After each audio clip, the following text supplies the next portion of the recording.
Hello tout le monde, je vous retrouve aujourd'hui pour un book haul. Donc je vais vous présenter les acquisitions livresques du mois de mai, juin, juillet et début août. Je vais commencer par les achats que j'ai fait moi-même, donc que ce soit des livres neufs ou des livres en seconde main. Et puis ensuite je vais passer au partenariat. Il y en a quand même quelques-uns. Et ensuite je vais passer à un livre que j'ai reçu à prêter. Au début du mois de mai, j'ai trouvé La vie compliquée de Léa Olivier.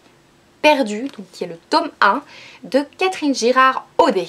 Donc c'est un livre qui est publié dans les éditions Canals, qui est une édition du Québec il me semble.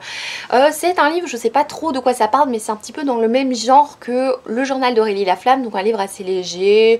Ce sont des échanges de mails d'une jeune fille qui est ado et qui vit toutes sortes de petites péripéties. J'aime beaucoup le style québécois, en tout cas les rares livres que j'ai lus du style québécois m'ont vraiment plu. Du coup j'avais envie de découvrir un autre livre et surtout en fait je l'ai acheté parce qu'il était à 3,95 € au lieu de 14 €. Donc c'était une petite action chez Club qu'il faisait pour découvrir la saga. Donc ici voilà, j'ai hâte de découvrir cette petite saga. Je pense pas que j'aurais acheté à prix plein, mais en tout cas là j'ai vraiment hâte de le découvrir. Vous vous doutez bien au cours du mois de mai que j'ai craqué pour Winter, qui est le tome 4 des Chroniques lunaires de Marissa Meyer, publié chez Pocket Jeunesse. Donc c'est une véritable brique qui fait près de 1000 pages. Je ne vais pas vous dire de quoi ça parle vu que c'est un tome 4, mais en tout cas, voilà, on parle de Winter, qui est une jeune fille que je pense qui est enfermée par sa belle-mère. On va redécouvrir aussi les histoires des autres personnages, donc on va retrouver les autres personnages que j'aime tant. Et je pense que c'est la réécriture de conte de Blanche-Neige. Je vous parlais du journal d'Aurélie Laflamme, et bien j'ai craqué sur le tome 2, je pense que c'était en seconde main chez Pêle-Mêle. Il s'agit du tome 2 sur le point de craquer de India Desjardins, publié chez Michel Lafon Poche, qui est une petite maison d'édition qui fait des livres très souples et très agréables à lire, et toujours avec des couleurs très vives, toujours très agréables dans la bibliothèque. Donc le tome 2, je sais pas trop de quoi ça parle, hein. On continue de suivre les histoires d'Aurélie, voilà, de sa petite famille, de sa petite maman, voilà, c'est son histoire romantique j'imagine, et j'imagine qu'elle va avoir quelques petits soucis, j'en sais rien. En tout cas le premier tome avait été un quasi coup de cœur, j'ai vraiment adoré cette lecture, du coup j'ai hâte de découvrir le second tome. Ensuite on va passer à de la version originale, puisque Opaline, qui est une jeune booktubeuse que j'aime beaucoup, a parlé de plusieurs livres ces derniers mois, et elle m'a vraiment tentée avec ces titres.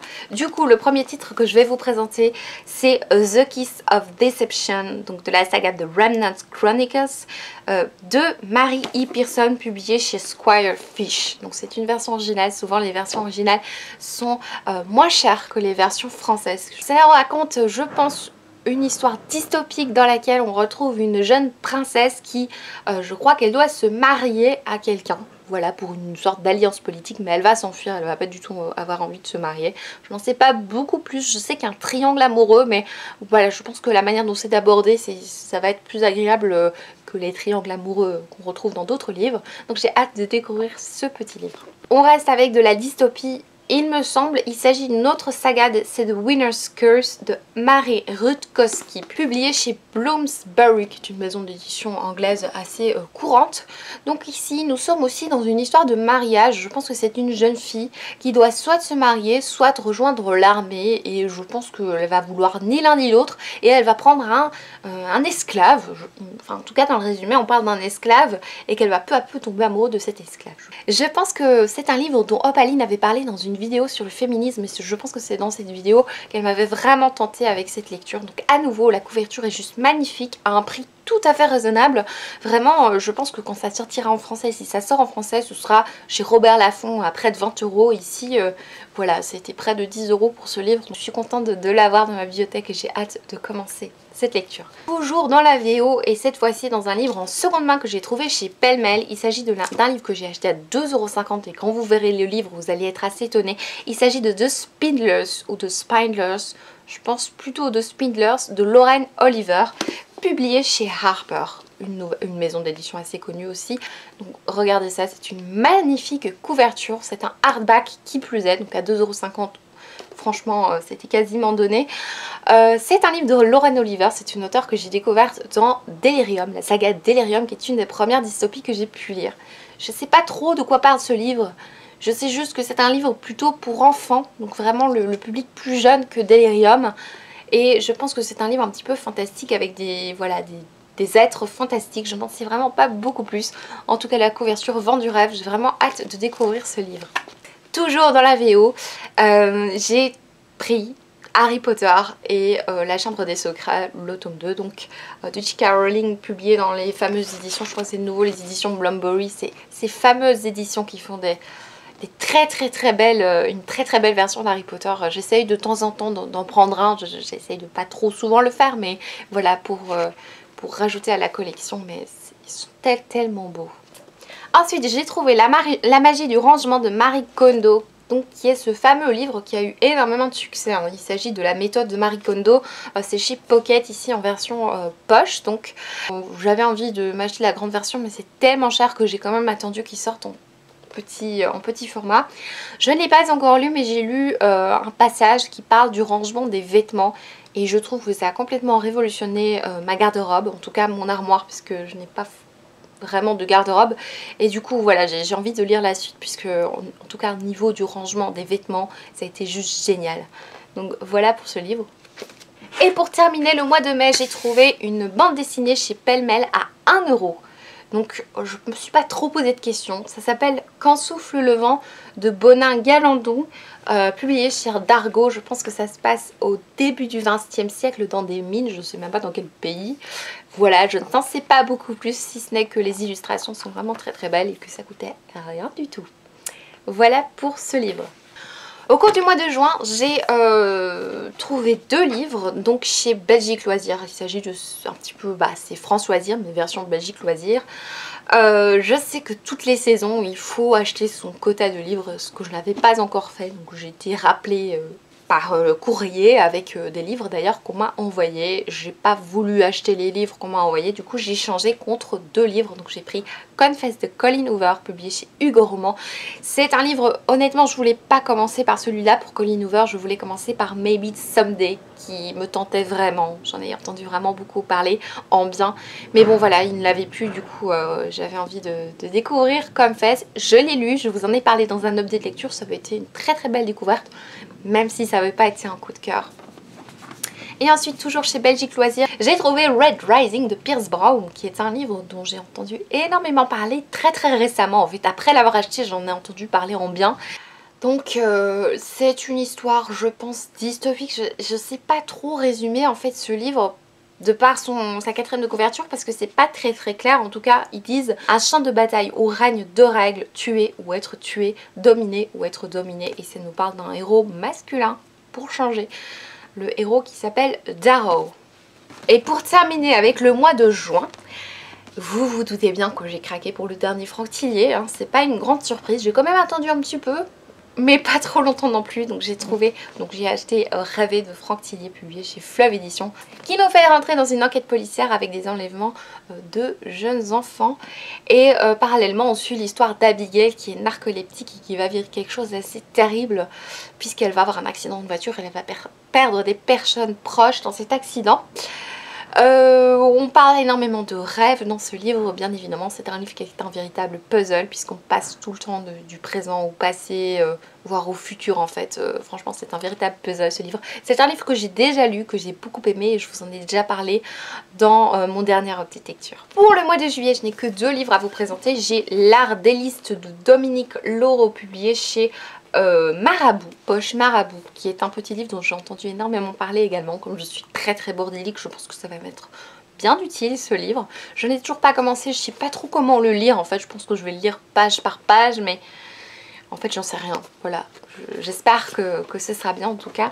Et alors j'ai acheté Ma raison de vivre de Rebecca Donovan, publié chez Pocket Jeunesse, qui est un livre qui nous raconte l'histoire d'Emma, qui subit beaucoup de maltraitance chez elle. Heureusement à l'école, elle a sa meilleure amie qui la soutient, qui l'aide le plus possible, et surtout elle va rencontrer un jeune garçon qui s'appelle Evan et qui va l'intriguer. Donc c'est une lecture que j'ai déjà effectuée. J'ai bien aimé ce livre, même si ça n'avait pas été un coup de cœur et qu'il y avait quelques petites choses qui m'avaient dérangé dans la lecture. Mais en tout cas voilà, c'est un livre que j'ai assez bien aimé. Je ne pense pas acheter la suite, puisque j'ai lu que le tome 2 a été un petit peu... je pense qu'il y a un triangle amoureux, ce genre de truc. Donc voilà, je ne vais pas acheter la suite, mais peut-être que je vais la lire en Kindle voilà, ou lire des résumés spoil en fait. Et alors on termine mes achats avec le mois d'août, puisque j'ai trouvé le grand guide de l'aromathérapie et des soins beauté naturels de Aromazone, écrit par Aude Maillard, publié chez J'ai lu. Alors c'est un livre, je voulais un livre qui parle de comment utiliser les huiles essentielles, puisque ceux que j'ai ne sont pas vraiment très complets, c'est vraiment des huiles essentielles voilà, les plus connues. J'avais envie d'en savoir un peu plus sur les autres, celles que je n'ai pas, et j'avais pas envie de tout le temps fureter sur Aromazone ou sur des sites sur internet. Du coup voilà, j'ai trouvé ce livre, c'est celui qui était le moins cher de toutes les propositions sur les huiles essentielles. Ensuite, j'ai trouvé Endgame, l'appel de James Frey et Niels Johnson Shelton, qui est une dystopie dont j'ai énormément entendu parler. C'est la version poche, et alors je suis un petit peu dégoûtée parce qu'à la FNAC ils avaient que des versions abîmées. Ici c'était le moins abîmé, mais bon voilà, tant pis. C'est une dystopie qui parle de 12 jeunes qui doivent se battre pour résoudre une grande énigme. Je n'en sais pas beaucoup plus, toujours est-il que je sais que ces 12 personnages sont assez bien exploités et que n'hésite pas à en tuer quelques-uns. Donc j'ai trouvé ça assez sympa, hein. Je suis assez sadique, c'est normal.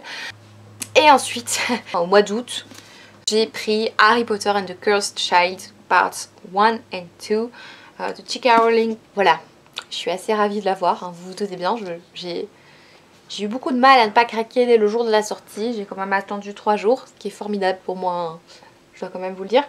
Donc c'est un livre que j'ai eu à la FNAC à 19,99 €. Alors je sais qu'il est en réduction, alors qu'au départ il est à 28,49 €, mais en fait je sais pas si il sera un jour à 28,49 € ou si c'est pour toujours qu'il est à 19,99 €. Donc ça c'était le dernier achat effectué, et maintenant je vais vous montrer les services presse et partenariats que j'ai reçus ces derniers temps. Donc j'avais oublié de vous parler dans un dernier book haul du livre Les Aventures improbables de Julie Dumont par Cassandra O'Donnell dans les éditions Pygmalion. Donc c'est un livre que j'ai déjà lu, que j'ai déjà chroniqué en article. C'est une histoire qui est un doux mélange entre Miss Marple et Bridget Jones. Voilà, c'est ce qui est marqué au-dessus, je trouve que ça résume assez bien. C'est un livre également qui a beaucoup d'humour. C'est une petite enquête en fait sur un meurtre avec énormément d'humour. Donc Cassandra O'Donnell, c'est une auteure que j'aime assez bien, que j'avais découverte dans Rebecca King, que j'avais adoré. Donc voilà pour cette lecture. Ensuite, j'ai reçu de la part des éditions Pégagie, donc Pocket Jeunesse, Sous la même étoile de Callie York, 3 cœurs à l'unisson. Donc je pense que c'est l'histoire, je l'ai commencé en fait, c'est l'histoire de garçon et sa demi-sœur, donc Hunter et Aisling, qui sont tous les deux amoureux de la même personne. Et cette personne, il s'agit de Chance, qui est un garçon assez énigmatique qu'il rencontre chaque année durant l'été. Et visiblement ce garçon, Chance, voilà, dissimule des secrets. Et des secrets assez sombres, mais je n'en sais pas beaucoup plus. En tout cas, c'est un livre qui a fait énormément couler d'encre. On en a parlé vraiment en bien, donc j'ai hâte de continuer ma lecture puisque je l'ai mise en pause pour le challenge qui était Weekly Book Color Challenge. Voilà. Ensuite, j'ai reçu de la part des éditions Robert Laffont dans la collection R, La Loi du cœur de Amy Harmon. Amy Harmon qui était l'auteur de No Face Cachée, qui avait été une très très belle découverte, je pense en 2014 ou en 2015. Et ici, j'ai lu le livre, je l'ai vraiment adoré. Je pense que j'ai mis 17,5 sur 20 à cette lecture, un quasi coup de cœur parce que j'ai énormément aimé l'histoire. Donc ça nous raconte l'histoire de Moïse, qui est un jeune garçon qui a été abandonné étant bébé par sa mère, qui était consommatrice de drogue. Du coup, il vit une enfance et une adolescence assez perturbée, vu qu'il passe, je pense, de famille en famille. Ça nous raconte aussi l'histoire de Georgie, qui est une jeune femme pleine de peps et voilà, qui a envie de séduire Moïse, mais voilà, il va pas se laisser faire tout de suite. Ça va être une histoire d'amour assez compliquée et surtout une histoire d'amour à long terme. Donc on vit leur histoire sur plusieurs années, c'est ça que j'ai adoré dans cette lecture. Je vais pas vous en parler plus vu que j'en ai déjà parlé dans un update lecture et dans une chronique. De la part des éditions Charleston, j'ai reçu le livre Le parfum des fraises sauvages de Angela Tirkel, que j'ai l'intention de lire en fait en été. Voilà, il fait partie des lectures que je vais lire en été. C'est un livre qui a été publié pour la première fois dans les années 30. Donc c'est un livre dont j'avais jamais entendu parler en fait. C'est l'histoire d'une jeune fille qui veut épouser un homme, mais voilà, sa famille s'oppose un petit peu à ce mariage vu que c'est pas du tout un mariage convenable, enfin qu'il trouve convenable. Du coup, ils essaient de lui trouver quelqu'un d'autre. Un grand bal, il y a des promenades dans des jardins merveilleux. Ça a l'air d'être une lecture assez poignante. Ensuite, de la part des éditions Piranha, en fait, j'avais fait une demande pour voilà, découvrir un livre de ces éditions.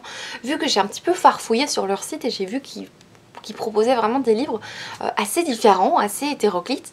Du coup j'avais envie d'en découvrir un, voilà, j'ai envoyé ma demande et en fait ils m'ont demandé de leur dire plusieurs titres et voilà, en choisissant plusieurs titres, ils m'ont envoyé plusieurs titres en fait, je m'attendais pas du tout à recevoir plusieurs. Du coup j'ai reçu 3 titres vraiment très différents. J'ai reçu Zéro de Marc Ellsberg, Ils savent ce que vous faites, donc dans les éditions Piranha bien évidemment.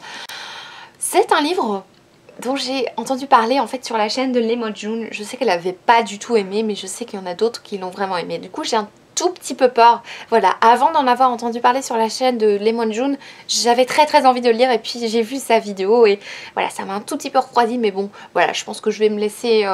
je vais quand même me laisser tenter. C'est une histoire d'un drame, d'une enquête sur un meurtre. D'après Focus, c'est un livre cauchemardesque, mais depuis bien longtemps une réalité. Ensuite, j'ai reçu Lettre à la République des aubergines de Abbas Kider, toujours dans les éditions Piranha. C'est l'histoire d'un jeune garçon qui va être arrêté par la police et qui va se retrouver en prison et puis qui va, je pense, s'enfuir en Libye. Et il va envoyer une lettre à sa fiancée et cette lettre va un petit peu faire le tour de plusieurs pays et va arriver entre les mains de plusieurs personnes. Et du coup, je pense qu'on découvre l'histoire des personnes qui trouvent la lettre. Je pense que c'est ça. Et alors j'ai reçu La pâtissière de Long Island de Sylvia Lloyd. Je pense que c'est le livre la plus belle couverture de ces maisons d'édition. C'est l'histoire d'une jeune femme qui est envoyée à New York par son père, vu que son père désapprouve une relation. Du coup, elle va se retrouver avec ses 2 frères à New York et la seule chose qu'elle prend avec elle, c'est une recette de cheesecake, il me semble, de gâteau au fromage. Et on a cette recette de cheesecake. Alors, j'ai déjà une excellente recette de cheesecake chez moi. Voilà, c'est un mix de recettes que j'ai fait. Mais j'ai très envie de tester cette petite recette. Je trouve ça hyper original en fait de nous avoir fourni la recette qui va servir de marque-page d'ailleurs. Du coup, j'ai été assez gâtée de la part des éditions. Et du coup, c'est clair que je vais lire un de ces livres durant l'été. Hein, mais je sais juste pas par lequel commencer. Et alors pour terminer avec les partenariats, j'ai reçu de la part de l'auteur Julie Gredd qui m'a proposé de recevoir son dernier livre. Donc Julie Gredd avait écrit Super Glue pour cœur brisé, qui avait été une très chouette découverte. Je vous en avais parlé. Et du coup, j'avais envie de découvrir son livre. J'étais ravie qu'elle me le propose. Il s'agit de Ceci n'est pas une comédie romantique. Donc de Julie Gredd, qui est une auteure belge. Une compatriote et c'est publié dans les éditions Jourdan Pixel. Donc vous savez, hein, c'est pas mon premier livre de la part de ces éditions. C'est une histoire d'amour, je n'en sais pas grand chose et comme c'est une histoire d'amour sur très peu de pages, sur 200 pages, je vais pas vous le résumer parce que voilà, j'ai vraiment envie que vous ayez la surprise et que j'ai la surprise. Donc je vous en parlerai plus évidemment dans un update, mais là j'ai vraiment pas envie d'en savoir grand chose. Et alors je vais terminer avec un livre que j'ai reçu à prêter de la part de mon papa. Il s'agit de Nocturne de Richard Montanari, publié chez Pocket. Donc j'ai hâte de découvrir cette lecture. C'est un thriller et alors avec un violoncelle sur la couverture. Du moins je pense que c'est un violoncelle parce que voilà, on ne sait pas trop l'échelle. Donc c'est une enquête qui est tournée autour d'un morceau en fait joué par une célèbre violoncelliste. Et c'est une histoire sur 2 époques, donc qui se passe d'abord en 1990 et puis en 2010.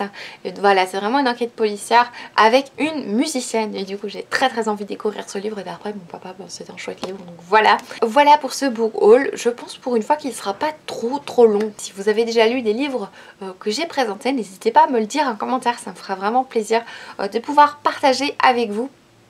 Et donc j'espère que cette vidéo vous aura plu. Je vous retrouve bientôt pour une vidéo qui sera une vidéo beauté bien évidemment.